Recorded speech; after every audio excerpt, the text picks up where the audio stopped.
mayoclinic.org and look up everything I'm talking about when it comes to mental illness. They got a whole PDF file, the whole overview, all of it. You can go check it out. But for those who may not, just say, you know what, we here, we gonna rock. So the signs and symptoms of mental illness. They say it can vary depending on the disorder and circumstances and other factors. So they're saying there's levels of this mental disorder, the mental illness. There's levels, but nonetheless, it's still all mentally ill, right?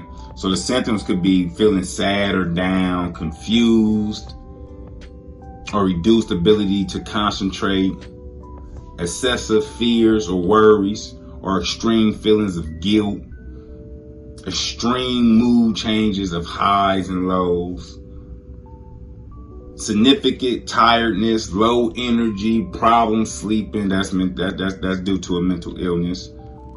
Detachment from reality, delusions, paranoia, hallucinations, inability to cope with daily problems or stress, trouble understanding or relating to situations and to other people,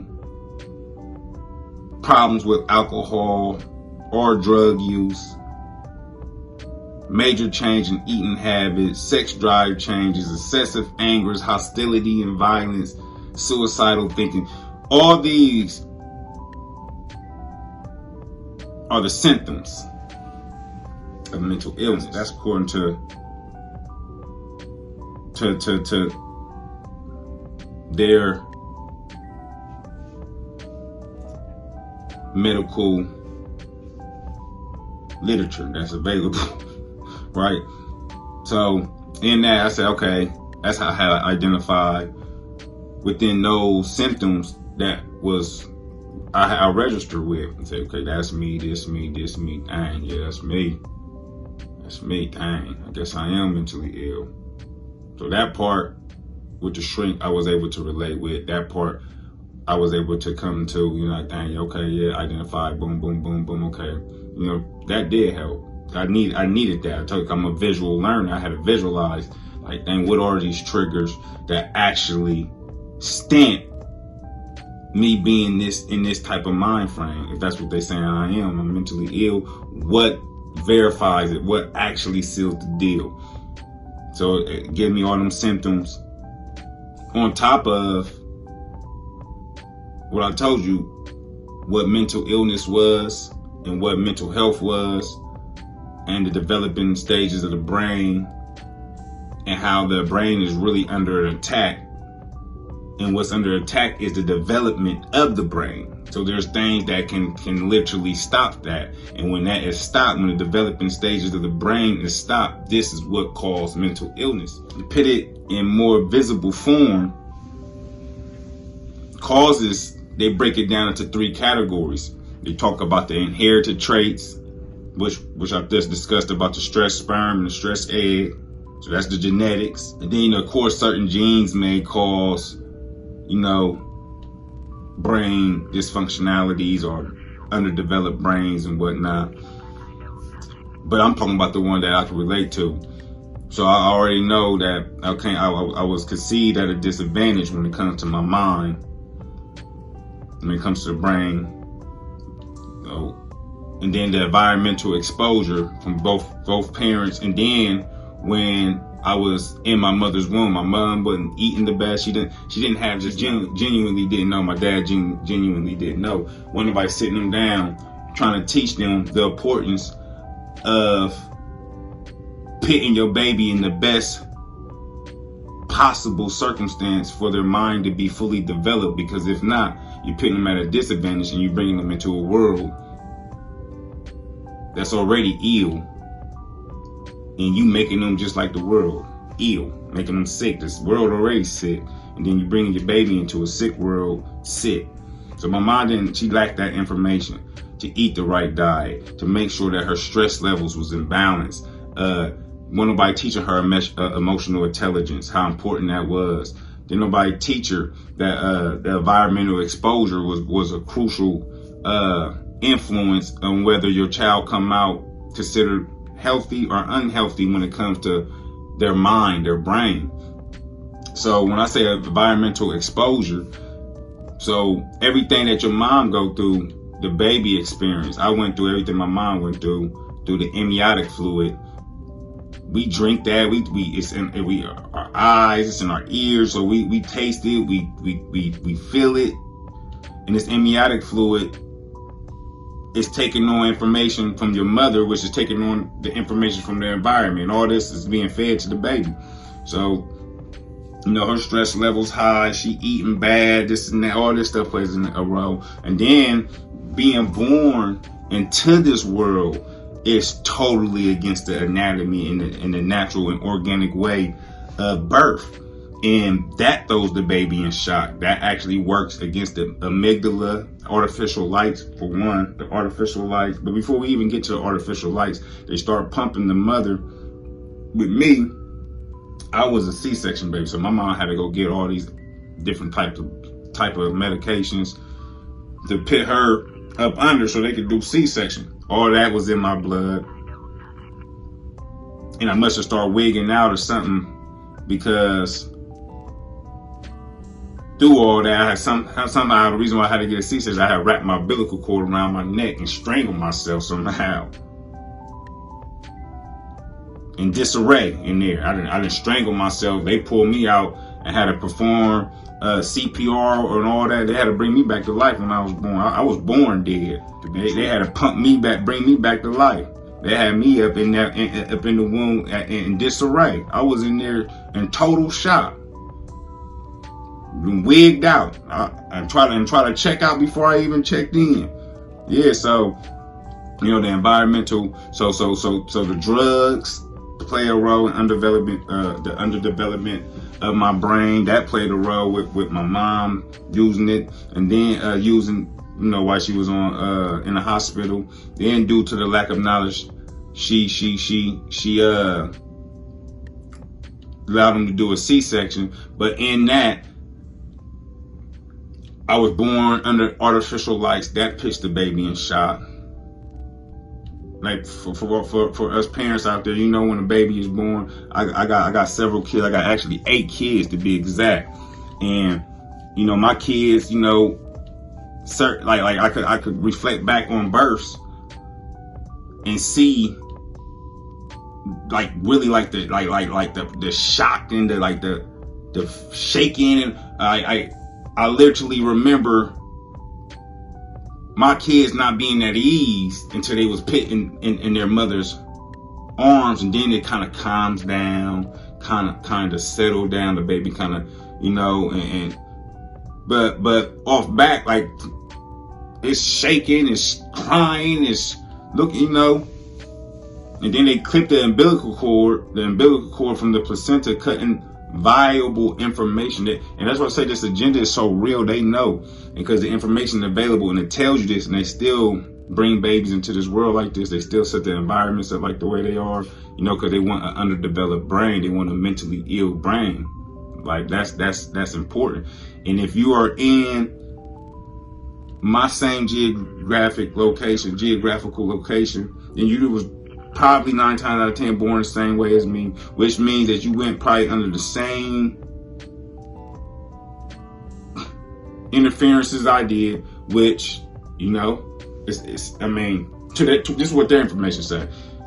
So they clamped the umbilical cord, back to the umbilical cord and placenta. They clamped the umbilical cord from the placenta. I didn't know that the placenta is pulsating, and when it's pulsating, it's pumping psychological information over to the baby that actually plays a key role at the end stages of birth, of that brain being developed, and it's pumping iron into it too. So it clamp it and cut off. They say it could pulsate up to 2-3 minutes, maybe even longer, but it's not supposed to be clamped and cut off from the baby until it's done pulsating. This is just, go look it up. But they clamp it, hurry up, clip it, and shipping it on out. Might want it while it's still pulsating for themselves. I don't know. No. I do know my wife wasn't allowed. My wife asked about the placenta too, and they try to blow it off, which is a deep question. What y'all doing with the placentas? But they know that this information is viable. Then they convinced us to feed our kids Similac. I was a Similac baby. When you actually put a child on Similac and don't give it its mother's boo, when they don't get the natural organic milk that it's supposed to drink, and instead of giving it the breast of the mother, put it on the breast of a cow. Now you're telling that baby to take on hormones because this cow's milk got hormones in it, because this cow's milk is for a calf, its baby. The milk is for its baby, and this milk got information to turn this calf to a whole damn cow. And we put our kids on that. And this cow's milk has been linked to inclinations to addicted personalities. And guess what else? Underdeveloped brain. It works on it began to mess with the frontal lobe. The frontal lobe was real. Everything I'm telling you about, a lot of these key attacks, this is what it do. It's really the underdevelopment of the frontal lobe, where creativity is, thinking, crucial thinking. And when this is infected, then the way that you are interacting with day-to-day life is infected. Somehow, some way, to some type of degree. And when your brain is under development, type in what is the full benefits of a fully developed brain. Matter of fact, let's look it up. Let's look it up right now. Let's see do you get any type of capabilities that you don't have right now? What is the benefits? Let me see if I can. Let me read this. Let me put this in your ear. Different areas of the brain are responsible for different abilities like movement, language, and emotions, and development are different and develop at different rates, which we already discussed. Brain development builds on itself as connection eventually links with each other in more complex ways. This enables the child to move and speak and think in more complex ways. The earlier years are the best opportunities for child's brains to develop the connection they need to be healthy, capable, and successful adults. The connection needed for many important high-level abilities like motivation, self-regulation, problem solving, and communication are formed in these years or not formed. It's much harder for these essential brain connections to be formed later in life. So the disconnection in early life disconnects you in the latter, and later in life. So I just want to read that, right? So it's dealing with abilities, though. We're dealing with abilities. We're dealing with the capability to be a successful adult. This is what they're saying that a full developed brain is. But let me see if I can find something a little bit more in depth that's telling you that. Oh, and I want to put this in your ear too. So I was actually president of a reentry program when I was incarcerated, and I was teaching a class, and this class was called Family Solution. And you can go actually look this up too. So this is about the development of the brain as well. Before I don't want to lose this point real quick. So we talked about the environment and how it impacts and the artificial lights. So boom, they send the mother home with the child, right? For the first year of that child is, the connection between the mother and the child is very crucial. It's still given different types of communication and bonding hormones that need to be released and whatnot. But it's for a whole year, and then 20 hours a week away from that child, from the time that is born to the time that is one. Just 20 hours a week away from that child from the mother, separation from the child and the mother for 20 hours a week will cause some type of dysfunctionality in that child's life later on in life. Known facts. They don't keep a mother home for a year for leave, for having a baby. They kicking her back to work, 6 weeks? 6 weeks. This creates some type of brain dysfunctionality. Known facts. Go look it up. We wonder why we can't get along. I ain't gonna say we. I was running around, couldn't get along with nobody. Always in tour with people, couldn't stand nobody. I was mentally sick, angry all the time. I had to indulge in physical activities to actually get the stimulation that I wanted to actually allow me to cope with what I wanted to cope with. So it was constantly me chasing, constantly trying to hit myself with dopamine, chasing it, constantly gotta indulge in external pleasures. You see? So it was in me discovering this to really see like, oh, this is real. Like people were really after my brain for real. Like, dang, it's deep. So if that wasn't to say like that's enough, if that wasn't conviction enough, I was led to other areas as well too though. So even if that didn't work, they saying if that wasn't enough to make this individual mentally ill, we still got some, you know what I mean? Cause we dedicate, we know. They don't know, we know. So it led me to seeing how even in the adult stages of our life, they got things put in place that they want to make us mentally ill. So that melanin I was telling you about, I just came across a paper. So this is a conference that's held about melanin every year. 1,000 scientists. You know what I mean? I don't know if y'all can see that. 1,000 scientists come together and they talk about pigmentation cells. I mean, the cells of pigmentation. The pigmentation cells are what they call it. That's melanin. They gotta watch their verbiage, man. The verbiage, all in their verbiage.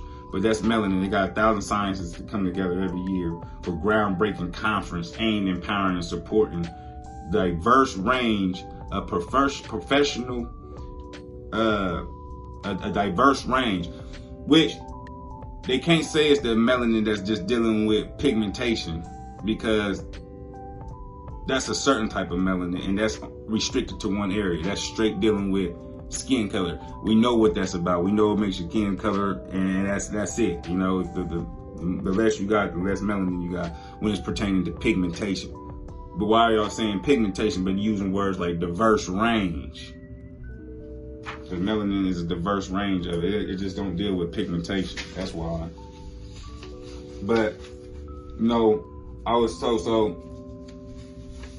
getting a little ahead of myself, man. I'm gonna bring it back and go to I challenge people to go look up neuro-linguistic programming.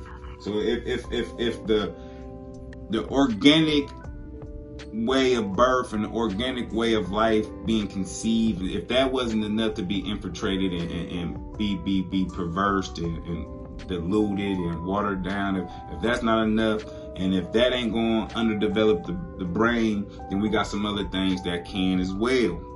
This is what these agendas are saying. We got something called neuro-linguistic programming that we put into play, right?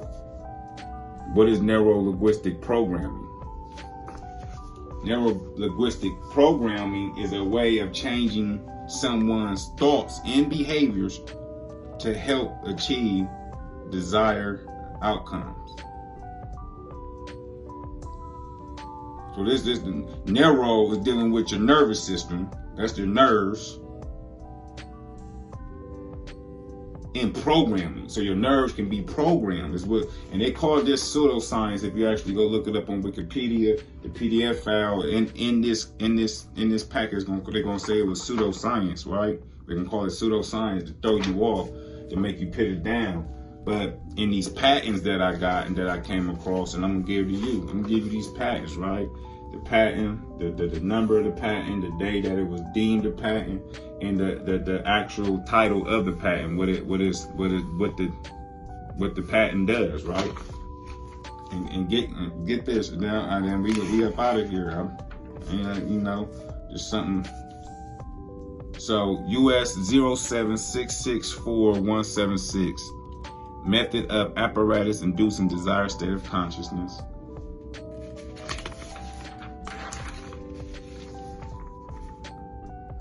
We the only ones who think it's a game for real, man. JP 3444632B2, audible sound that induces FM and methods of methods of generating the sound. Then you got KR100416966B1, teaching tool using brainwaves. EP 4210812A1, methods, and this is the one I was just telling you about, the neuro-linguistic programming that they call pseudoscience. Matter of fact, just in case nobody don't want to believe it and don't want to do the time to go research, they just, you know what I mean? It's right here. You see pseudoscience right there. They call this pseudoscience. There is no scientific evidence supporting the claims made by the NLP advocates, and it has been called pseudoscience, right? It has been called pseudoscience. They go patent. They go this patent, man. Check this patent out. EP 4210812A1, methods and systems for neural stimulation via music and synchronized rhythmic stimulations. What that means? Methods and systems for neural stimulation. Neuro-linguistic programming, neural stimulation.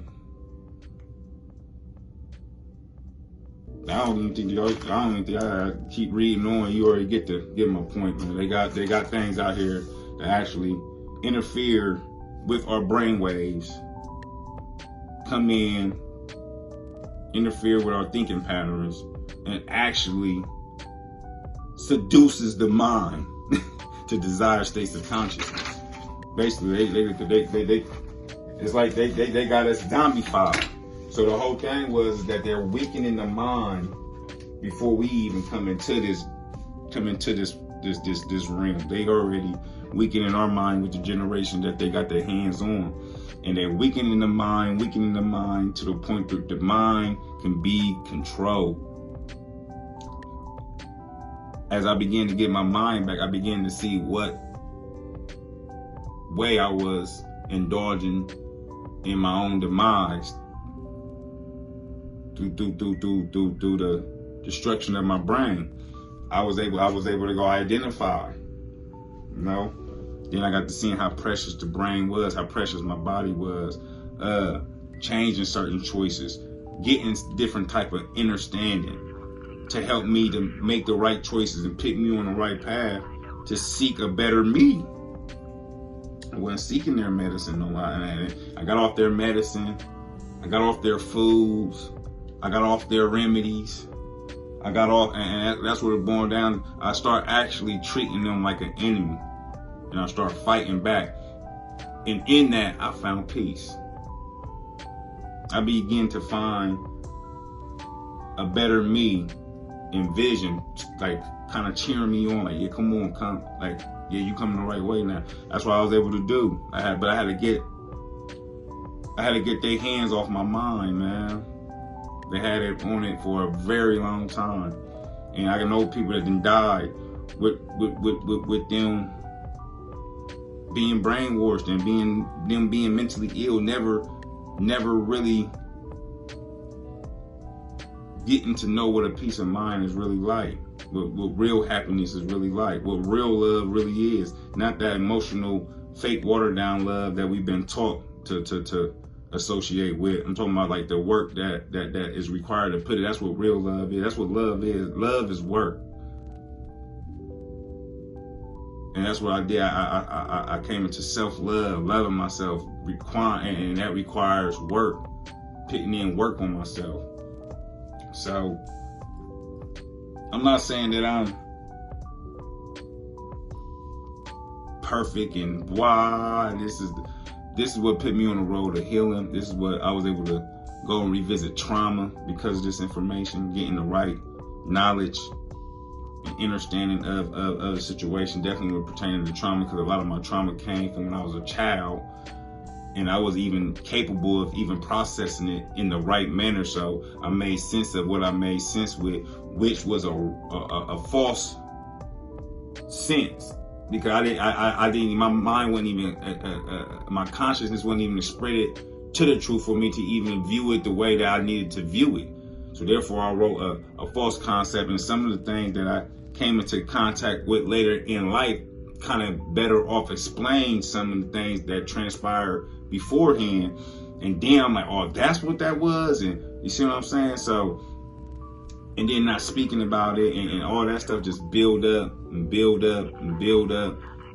People doing things that I didn't get over, and it build up and build up. And and all this stuff was underdeveloped in my mind, to the point where I looked up and I was in somebody's psych ward talking to them about my head and me, because I allowed myself to get to the point to think that it was under control.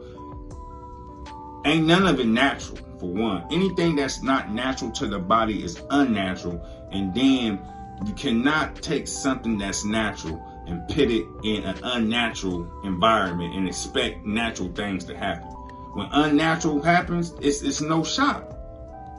It's no shock. Literally, they really doing a work on people's mind, manipulating people's mind. And I was a victim of that, and I literally didn't even see it for what it really was. And their whole end game is death at the end of the day. It's for you to die. It was for me to die. They don't care about how I get there, what I believe in while I'm on my way there, what I'm doing while I'm on my, as long as I'm on my way to their end game, which is death, the graveyard. That's their ultimate goal, death. Get them out of here. And for me to be heading that direction willingly, like for them to come and hijack your mind, and it's like someone coming and scooting you over out your driver's seat. Man, watch out, scoot over. Bump you out the way and then take off in your mind. And you sit in the passenger seat. And this is the crazy thing about it. You willingly sit in the passenger seat, still thinking you in control of the whip.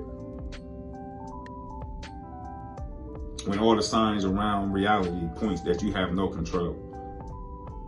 Like I still have no control in certain areas of my life. Like when it comes to sugar, I battle that every week. I quit sugar. Every week I'm slipping on some sugar, no control.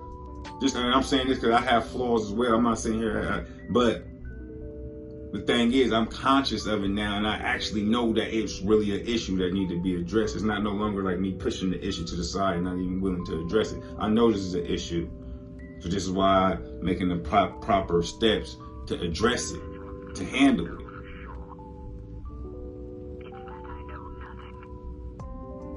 Because I understand now, if it's not beneficial, then it's artificial when it comes to anatomy. Anything that we put into our body, whether we listen to it, look at it, touch it, feel it, see it, it's karma's attached to it. So what type of karma are you gonna bring to yourself? Good karma or bad karma? Karma attached to everything. That is the reward for our action, is karma. That's another law too as well, cause and effect. For every cause there's an effect, for every effect there's a cause. Simple stuff. There ain't no, you know what I mean? I used to be, I ain't getting into that, all that, but never didn't even know what it was. Some people even call it voodoo and witchcraft and all this other stuff with no knowledge. This is what an undeveloped brain to do to you. I had an underdeveloped brain, and I was out here oblivious. I was delusional in a fairy tale world.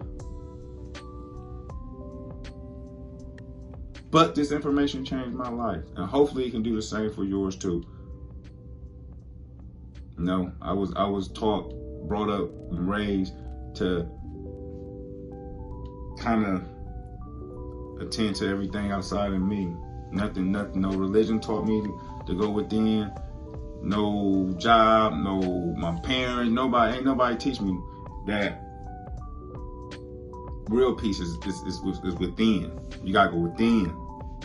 You gotta heal. You gotta address. You gotta be accountable. And it was hard for me to do that. You know, like I say, and like it's in order to live. When the mind is undeveloped, when our frontal lobe is undeveloped, you can't even think rationally. You can't even make what we consider rational decisions. You're incapable of it. You may think it's something that may be rational, and just because you think it, it don't make it right. It don't make it true. And then your immediate surroundings will show you anyway, whether you getting jammed up with health or getting jammed. You know what I mean? Something gonna come and let you know, like, how the decision that you really believe in, this is the end result of it. Like, you know?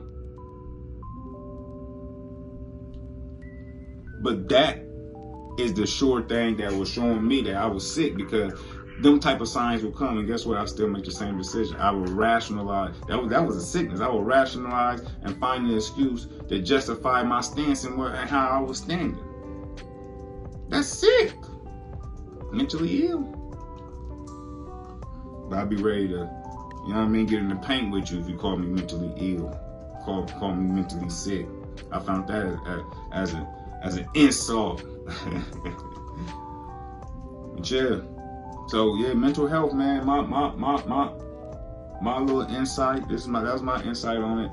At the end of the day, our mind's been hijacked. My mind's been hijacked. Our mind is heavily seduced through synthetic chemicals, through poor choices, through everything that we've been taught to underdevelop our mind.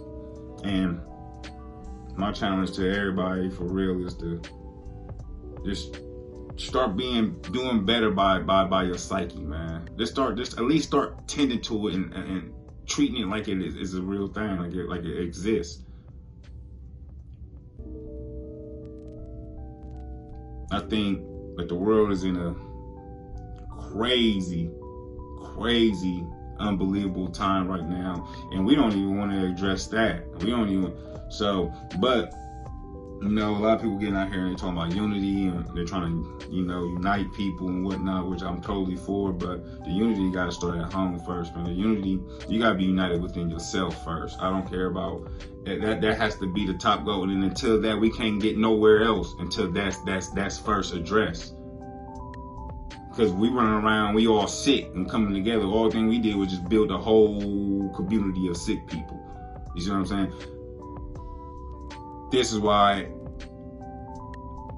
in everything that everybody I talk to, I always tell people, man, self-discovery, self-love, and unify with yourself. Because once you learn how to be what you need to be to yourself, everything else is easy. Because in you identifying yourself, you be able to identify yourself with everything else. So that's easy. That's like second nature. You don't have to tell nobody what to be. You don't have to preach the importance of unifying. You don't have to preach the importance of community and you know, love. You ain't gonna have to preach that. If we get people to see the importance of of them being that to themselves first. And this is what helped me. This is the only thing that helped me. I didn't tried it all. And this is the only thing that helped me. Was going within. And I got results that I was looking for. No, I'm not to where I want to be, and it's a journey. And you know, this life is a journey. You know, so learning. Life is about coming and going and coming, constant change.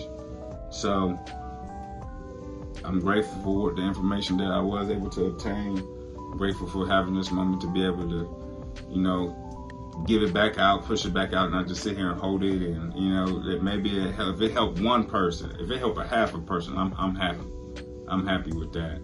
To you know, I had a big thing with truth. I was in denial. I had to let go of all that. All that was signs of mental illnesses. But when I got the truth about mental illness and gathered up all the facts, I was able to apply it to the right areas of my life, the right areas of my mind. And like I said, I got results. I'm happy. I got good relationships going on right now in my life.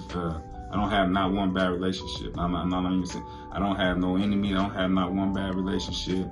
You know, and I mean, I wouldn't even allow myself to even be in I'm not, you know, because I have reached a certain level of understanding the importance of mental health. And can't nobody or can't nothing make you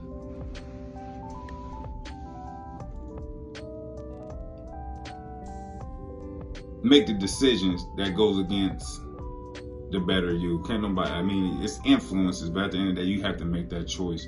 You gotta choose you. And that's where I got to the point to where I said, I'm choosing me every time.